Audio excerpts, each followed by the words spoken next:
नमस्कार श्रोताओं, आप सुन रहे हैं 88.4 एफएम पंचकुल पल्स से दिल तक, जहां मिलते हैं उन प्रेरणादायक व्यक्तियों से जिन्होंने अपनी मेहनत और प्रतिभा से भारत को वैश्विक मंच पर पहचान दिलाई है। आज हमारे साथ हैं उत्तराखंड अल्मोड़ा की पवित्र भूमि से निकलकर अंतर्राष्ट्रीय मंच तक भारतीय स्वाद और खुशबू को पहुंचाने वाले मास्टर शेफ चंद्र प्रकाश जी। उन्होंने न केवल भारत में बल्कि कई देशों में भारतीय पारंपरिक अनाज और व्यंजनों को प्रस्तुत किया है। वर्तमान में वो पश्चिम अफ्रीका के टोगो में रहते हुए भारतीय व्यंजन और फूड डिप्लोमेसी के माध्यम से अपनी संस्कृति को वैश्विक स्तर पर पहुंचा रहे हैं। तो आइए साथियों, आपको मिलवाते हैं चंद्र प्रकाश जी से, जो आज हमारे साथ कॉल पर जुड़े हुए हैं। नमस्कार सर, आपका बहुत बहुत स्वागत है एफएम पंचकुल पल्स में। नमस्कार, बहुत बहुत धन्यवाद। मुझे आज यह अवसर मिलने पर गर्व है कि मैं अपने अनुभव को और अपनी मातृभूमि की संस्कृति श्रोताओं के साथ साझा कर सकता हूँ। बिल्कुल सर। सबसे पहले हमें ये बताइए, आपके बचपन के बारे में बताइए। अल्मोड़ा जैसे छोटे से पहाड़ी क्षेत्र से निकलकर अंतर्राष्ट्रीय मंच तक पहुंचने का ये सफर आखिर शुरू कैसे हुआ? मेरा जन्म देवभूमि उत्तराखंड में हुआ है। उस भूमि में जहाँ देवताओं की धरती कहा जाता है जिसको। यहाँ भोजन केवल पेट भरने का साधन नहीं होता है, बल्कि यह एक संस्कृति, श्रद्धा और प्रकृति का आशीर्वाद है। हमारे यहाँ जब भी भोजन बनता है हम उसे पहले भगवान को अर्पित करते हैं। बिल्कुल, क्योंकि अन्न हमारे लिए केवल खाना नहीं है, माँ अन्नपूर्णा का एक प्रसाद है। अरे वाह। मेरे बचपन की यादें खेतों, पहाड़ों और मिट्टी की खुशबू से भरी हुई है। यही मैंने सीखा कि अनाज, दालें और सब्जियां केवल सामग्री नहीं है, वे प्रकृति के जीवन शिक्षक हैं। बिल्कुल। शायद इसी कारण भोजन के प्रति सम्मान और जिज्ञासा ने मेरे जीवन का एक हिस्सा बन गई। अरे वाह। और मैं विश्व स्तर तक लेके गया। बिल्कुल सर, आप कहते हैं कि भोजन केवल एक स्वाद नहीं बल्कि एक अनुभव है। इसे थोड़ा और डिटेल में समझा सकते हैं हमारे श्रोताओं के लिए? जी बिल्कुल। मेरे लिए भोजन केवल एक रेसिपी नहीं है, हर व्यंजन के पीछे एक कहानी होती है, परिवार की स्मृतियां हैं, संस्कृति की पहचान है और जीवन की एक शैली है। उत्तराखंड का हर व्यंजन एक सांस्कृतिक पासपोर्ट है। जब कोई व्यक्ति हमारे उत्तराखंड की भट की चुड़कानी या फिर मडवे की रोटी को खाता है तो वह केवल स्वाद नहीं चख रहा होता, वह पहाड़ों की जीवन शैली की इतिहास का अनुभव कर रहा होता है। सर, विदेशों में लोगों को भारतीय और विशेष रूप से पहाड़ी भोजन में क्या सबसे ज़्यादा पसंद आता है? क्योंकि आपने अभी तक तो भाई बहुत लोगों को खाना खिला चुके होंगे आप हमारा पहाड़ी भोजन, तो क्या सबसे ज़्यादा पसंद आता है? कृपया इस बारे में थोड़ा बताइए। विदेशों में लोग भारतीय भोजन के केवल स्वाद को नहीं कि संतुलन और पोषण के लिए पसंद करते हैं। हमारे जो हिंदुस्तान के मसाले हैं, हाँ जी, हमारे जो उनके जो इम्यूनिटीज है, उनके अंदर जो हमारा आयुर्वेदिक गुण है, बिल्कुल, उसके लिए हमारे जो विदेशी हमारे मेहमान हैं, मैं जिनको विशेषकर से भोजन भी परोसता हूँ, तो उनके साथ भी हमारी जब वार्ताएं होती हैं तो इसी तरह से हम लोग आपस में बात भी करते हैं, बताते भी हैं भोजन के बारे में, अपने मसालों के बारे में बताते हैं और हल्दी के गुण बताते हैं। हमारे हल्दी में क्या गुण है, हमारे जीरे में क्या गुण है, हमारे पास अजवाइन हमारी होम रेमेडी है। उत्तराखंड में अगर हमारे को पेट में हल्का सा परेशानी भी हो जाती थी रात को, तो दादी से हमको अजवाइन मिलता था, बोलते थे अजवाइन खा लो ठीक हो जाए। उत्तराखंड के व्यंजन हमारे जैसे कि हमारे झोंगरे की खीर है, हाँ जी, मडवे की रोटी है, गहत की दाल है और भट की चुड़कानी है। गहत एक जिसको हम कुलत भी बोलते हैं, उत्तराखंड में कुलत और गहत एक ही चीज है। इसका इस्तेमाल अगर किसी के पेट में पथरी आ गई तो उसको काटने के लिए भी गहत के दाल को बना करके दिया जाता था, या गहत उबाल करके दी जाती थी, पानी से पिलाया जाता था ताकि वो स्टोन को भी कट करे। इतना मजबूत, इतने स्वादिष्ट और इतनी पावर हमारे पहाड़ी भोजन में है। बिल्कुल। इसलिए केवल व्यंजन नहीं है, ये पहाड़ की जीवन शैली होती है। संतुलन और पोषण की इसमें ये संतुलन और पोषण की बुद्धिमत्ता को दर्शाते हैं। बिल्कुल सर। ज्वार है, मडुआ है और झुंगोरा है जैसे अनाज, इनका उगने के लिए इनको अधिक पानी की जरूरत नहीं है, ये कम पानी में भी उग जाएंगे। और हमारे पहाड़ का जो मौसम है वो बहुत कठिन है। सर्दियां भी वहाँ बहुत होती है, गर्मी भी वहाँ पर बहुत होती है। तो उस वजह से ये भोजन, इनका जो मडुआ है, झुंगरा है और ज्वार है, ये उस कठिन मौसम में भी टिके रहते हैं, जिसके कारण ये खुद भी मजबूत है। ये हमें जो पोषण भोजन बना करके दे रहे हैं वो भी मजबूत दे रहे हैं। तो शरीर को लंबी अवधि तक ऊर्जा भी देते हैं हम्म। और पोषण से भरपूर है। बिल्कुल सर। सर अभी आपने इतने सारे भोजन बताए जो उत्तराखंड के हैं और वो किस तरीके से बहुत ही ज़रूरी हैं लोगों के लिए, होने भी चाहिए, है ना। लेकिन मैं आपसे पूछना चाहता हूँ कि सर कोई ऐसा व्यंजन जो आपके दिल के बहुत करीब हो और पहाड़ से हो, वो कौन सा होगा सर? पहाड़ का तो जो भोजन हमारा अभी हम लोग इस्तेमाल कर रहे हैं, जैसे मैंने बताया था मडुआ हम्म। और झोरा है, ये सब ना सुपर फूड में आज आने लग गया है। आज हम इसको सुपर फूड बोल रहे हैं, ओके। लेकिन हमारे पहाड़ ने इसको शुरुआत से इसको बहुत समय से हम इसका इस्तेमाल कर रहे हैं। हम्म। अच्छा, इसी बीच में ना मैं एक बात यहाँ पे कहूंगा कि हम्म। मैं अपनी दादी के साथ में हम्म। गांव शहर में हमारी दादी, जो सर्दियां होती हैं, सर्दियों के समय पे हम्म। अब होम रेमेडीज के लिए भी होती है, ये होम हम्म। रेमेडीज की तरह ही यूज की जाती थी। हम्म। तो सर्दियों पर गर्माहट आए या फिर हमें अंदर से बीमारी ना आए कोई इस चीज के लिए, हम्म। दादी एक गुड़झई बनाती है, और गुड़झई बनती है मडवे हम्म। के आटे से। अरे वाह। अब मडवे के आटे को पहले तो, जो मडवा हमारा जो रागी है, जो मडवा हम्म। मिलेट हम जिसको फिंगर मिलेट कहते हैं अभी, हम्म। वो उसका जो आटा है, जब वो चक्की से पीसने के बाद कई बार तो कच्चा भी उस आटे को हम खाते हैं, हम्म। उसमें भी पौष्टिक है अरे वाह। उसमें।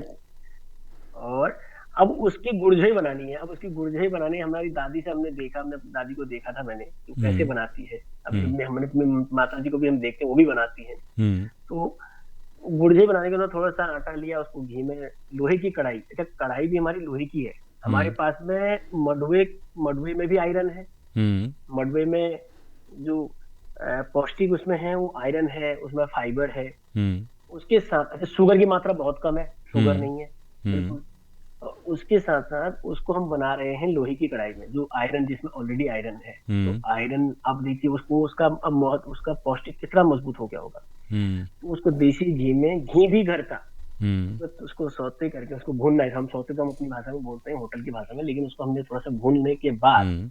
उसके बाद उसमें गुड़ का पानी, जो गुड़ का पानी बनाते थे साथ में, उसको डाल करके उसकी गुड़झई बना लेते थे। हम्म। अब उस गुड़झई को अगर हम कहीं पर परोसते हैं, तो हम्म। मैंने तो अपने गांव में सीखा, हम्म। अपने दादी से, अपने परिवार से सीखा। अब इसी चीज से मैंने सोचा कि चलो हम इसका एक इनोवेशन करें। हम्म। इनोवेशन करने के लिए इसको नई तरीके से मैंने इसको एक वेलकम ड्रिंक में देना शुरू किया विदेशी लोगों को। अरे वाह। अब वो वेलकम ड्रिंक बनाने का भी प्रोसेस वही है कि हम्म। आपने गुड़झई बना ली, हम्म। और सिर्फ उसमें इलायची डाल दो, हम्म। थोड़ा सा काली मिर्ची का पाउडर डाल दो, हम्म। और थोड़ा सा उसमें खुशबू के लिए कुछ भी, थोड़ा गुलाब जल डाल दो। और हम्म। उसके बाद उसको पतला करके, उसमें उसको थिन करके आइस डाल के लोगों को परोसते हैं। तो हम्म। वो उसका ना स्वाद जो है, वो एक कहानी के रूप में प्रस्तुत होता है, में उत्तराखंड की कहानी को पूरा दर्शाता है अपने विदेशी लोगों में। और वो स्वागत करते हैं हम अपने लोगों का, अपने मेहमानों का, गुड़झई की ड्रिंक से। बिल्कुल। बहुत अच्छी बात है सर। ये और मैंने सुना है कि आपको भारत के पूर्व राष्ट्रपति के लिए खाना बनाने का अवसर भी मिला है। उस अनुभव के बारे में थोड़ा सर हमें बताइए। हाँ जी, ये मेरे जीवन का एक गर्वपूर्ण क्षण था। अरे वाह। मैं वियतनाम में, मेरे को वहां पे ये अवसर मिला था, जहाँ पर हमारे पूर्व उपराष्ट्रपति श्री वेंकैया नायडू जी का हम्म। प्रतिनिधिमंडल आया था। हम्म। और उस समय भारत के दूतावास से मेरे को संपर्क किया गया था कि हम हम्म। अपने हिंदुस्तान के भोजन के बारे में वहां पर, जो उनके साथ में, क्योंकि विदेशी डेलीगेट भी थी और देशों के लोग भी थे, और देशों के डेलीगेशन को ज्वाइन करना था। तो हमें हम्म। वहां पर एक अवसर दिया गया था कि आप हमें बताइए। तो वो मेरे लिए एक ऐसा क्षण था, उसमें मैं केवल भोजन नहीं बना रहा था, हम्म। मैं बल्कि अपने देश और संस्कृति का एक प्रतिनिधित्व कर रहा था। हम्म।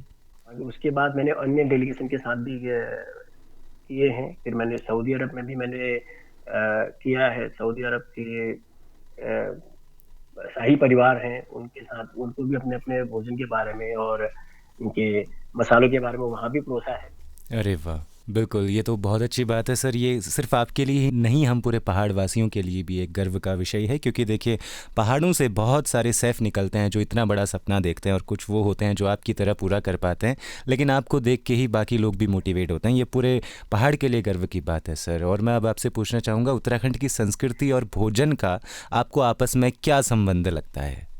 ये उत्तराखंड को केवल देवभूमि इसलिए नहीं कहा जाता कि यहाँ मंदिर है, हम्म। बल्कि क्योंकि यहाँ प्रकृति, जलवायु और आध्यात्म का अद्भुत संतुलन है। बिल्कुल। यहाँ स्थित बद्रीनाथ मंदिर है, यहाँ केदारनाथ मंदिर है, जो सदियों से श्रद्धालुओं के लिए मार्गदर्शक बने रहते हैं। मार्गदर्शक बने रहने के साथ साथ यहाँ का मौसम जो है पहाड़ों की चुनौतीपूर्ण सुंदरता के साथ बदलते रहता है।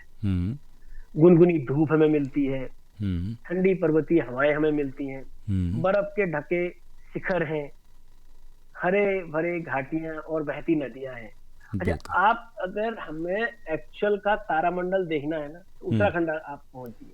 उत्तराखंड में पहुंचने के बाद हम अगर देखें, अभी तो आर्टिफिशियल तारामंडल सब जगह बने हैं, गैलेक्सी बनी हुई है, हर जगह लोग जाते हैं, देखते हैं, कहीं भी देश प्रदेशों में। लेकिन हमारे उत्तराखंड में अगर आप आए और वहां अगर आप शाम को बैठे अपने घर के में आंगन में बैठ जाए और आसमान को देखेंगे, साफ तारामंडल दिखता है। हमारी दादी मैं अपने घर की बात, अगर अपने परिवार की बात बताए तो हम भी बाहर बैठते थे गर्मी के दिनों में, तो हम बैठ करके हमें सिखाई जाती थी ऊपर से, देखो 7 तारे ऊपर बैठे हो और 7 बहनें हैं, तारों को 7 बहनें बताया जाता था। इस तरह साफ तारामंडल, पॉल्यूशन फ्री उत्तराखंड, ये आपको वहाँ बिल्कुल मिलेगा। बिल्कुल। और सर अगर मैं अब आपसे पूछना चाहूँ कि अगर कुछ लोगों को, बाहर के लोगों को उत्तराखंड घूमने के लिए आना चाहिए तो आपको क्या लगता है, और किस चीज के लिए उत्तराखंड घूमने के लिए आना चाहिए? उत्तराखंड में योग करना है तो उत्तराखंड पहुंचे। अरे वाह। आपको अगर स्वास्थ्य ठीक करना है तो आप उत्तराखंड पहुंचिए। आपको ऑर्गेनिक भोजन चाहिए तो आप उत्तराखंड पहुंचिए। आपको रोमांस करना है तो आप उत्तराखंड पहुंचिए। बिल्कुल। स्वास्थ्य और वेलनेस के साथ साथ प्रकृति की गोद में अगर आपको सब समय बिताना चाहते हैं, प्रकृति के साथ कुछ समय बिताना चाहते हैं, नेचुरल चीजें चाहिए तो आप उत्तराखंड पहुंचे। हमारे उत्तराखंड में एक चीज नहीं है, वो है समुंदर। हमारे को झरने मिलेंगे, हमको नीला आसमान मिलेगा वहां से देखने के लिए। नीला आसमान अगर आपको देखना वही है, झरने हैं, पानी वहां का ताजा पानी, जैसे हम धारे का पानी कहते हैं, धारे का प्राकृतिक स्रोतों से निकलता है, नोले का पानी है, प्राकृतिक स्रोतों से निकला हुआ धारे का पानी, जिसमें खनिज है, जिसमें आज हम विश्व स्तर पर बोलते हैं कि हमें स्पार्कलिंग वाटर पीना है।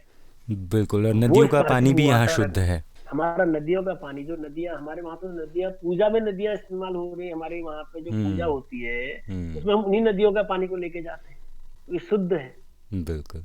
ओके सर, अब मैं एक और सवाल आपसे पूछना चाहूँगा कि अगर आप युवाओं के लिए कुछ संदेश देना चाहें पहाड़ के, तो वो क्या संदेश होगा FM पंचुअल पल्स के माध्यम से?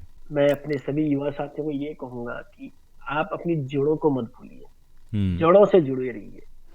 जो हमारा भोजन है, जो हमारे मिलेट आज जो सुपर फूड के रूप में प्रसिद्ध किया जा रहा है, वो मंडुआ है, वो झंगोरा है, वो ज्वार है, ये एक परंपरा नहीं है, ये भविष्य का है और ये स्वास्थ्य पोषण का है। बिल्कुल, ये भविष्य स्वास्थ्य का स्वास्थ्य और पोषण है। और अगर सर आपको एक ही लाइन में, कुछ पंक्तियों में अपनी यात्रा को बताना हो तो आप कैसे बताएंगे? मैं ये कहूंगा अपनी यात्रा के बारे में कि मैं तो निकला था एक पहाड़ से एक प्रसाद को लेकर।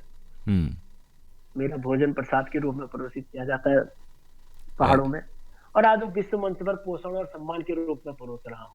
अरे वाह, ये बहुत अच्छी बात है सर। बहुत बहुत धन्यवाद चंद्र प्रकाश जी। आज की इस प्रेरणादायक बातचीत से हम सभी को आपकी बहुत ज़्यादा सीख मिली है, बहुत कुछ सीखने को मिला कि किस तरीके से जो हमारा भोजन है पहाड़ी, वो सिर्फ एक भोजन नहीं है, उसे किस तरीके से बाहर के लोग भी पसंद कर रहे हैं और उसमें कितने पोषण तत्व होते हैं ना, सब कुछ आपने बताया। बहुत बहुत थैंक यू सर हमारे साथ जुड़ने के लिए और अपनी जर्नी और हमारे कुमाऊँ की जो संस्कृति है, परंपरा है, पहचान है, खाना है, उसके बारे में इतनी सारी महत्वपूर्ण जानकारियाँ देने के लिए बहुत ज़्यादा धन्यवाद सर। नमस्कार।